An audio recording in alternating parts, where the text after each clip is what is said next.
বিমা শিল্পের বর্তমান প্রেক্ষাপট। স্যার, প্রথমে শুনতে চাই সামান্য ভূমিকা আপনার দেখা স্বাধীনতার পরবর্তী এবং বেসরকারি খাতে যখন প্রথম বীমা কোম্পানি শুরু করে এবং সেই অবস্থা থেকে বর্তমান সময় পর্যন্ত বীমা শিল্পের একটি সার্বিক চিত্র সংক্ষিপ্তভাবে শুনবার জন্য প্রত্যাশা করছি স্যার। ধন্যবাদ। ব্যক্তিগতভাবে আমি সাংবাদিক, পড়াশোনা করছি জার্নালিজমে, ঢাকা ইউনিভার্সিটির জার্নালিজমের সেকেন্ড ব্যাচ। আমি সাংবাদিকতাকেই পেশা হিসেবে নিয়েছিলাম, কিন্তু জানি না কেন আল্লাহ তালা আমাকে বীমা শিল্পে নিয়ে এসছেন। আমি যেহেতু সাংবাদিক হিসাবে বাংলাদেশের স্বাধীনতার পরে বীমা শিল্পের অবস্থা আমি পত্রিকার মাধ্যমে, খবরের কাগজের মাধ্যমে, টেলিভিশনের মাধ্যমে আমি অনেক সময় আমি প্রচার করেছি, দেখেছি।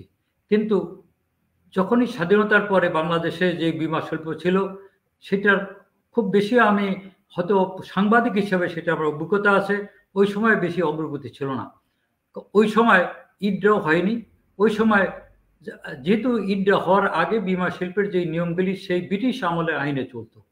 ঠিক ওই সময় সৌভাগ্যবশত যে 1986 সালে কর্ণফুলী ইন্স্যুরেন্সের সাথে আমি যুক্ত হই, এবং ওই সময় প্রাথমিক অবস্থায় বাংলাদেশে যখন প্রাইভেট বীমা শিল্প আরম্ভ হয়, ওই সময় ছিল জীবনী বীমা, সাধারণ বীমা।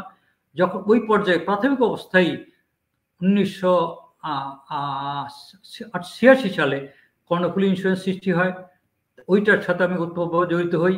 তারপরে 1996 সালে মেঘনা লাইফ সৃষ্টি হয়, এবং মেঘনা লাইফ আমি নিজেই ফিতাকে উদ্বোধন করেছিলাম। মোটামুটিভাবে আমি সৌভাগ্যবান যে দুটি বীমা শিল্পের সাথে এখনো জড়িত আছি। কর্ণফুলী ইন্স্যুরেন্সের সাথে প্রায় 38 বছর, এবং মোটামুটিভাবে আমি 32 বছর এই কোম্পানির চেয়ারম্যান হিসাবে আছি, এখনো আছি। আর মেঘনা হিসেবে প্রতিষ্ঠা করেছি। প্রথম অবস্থায় আমি চেয়ারম্যান ছিলাম না, পরবর্তীতে চেয়ারম্যান আছি।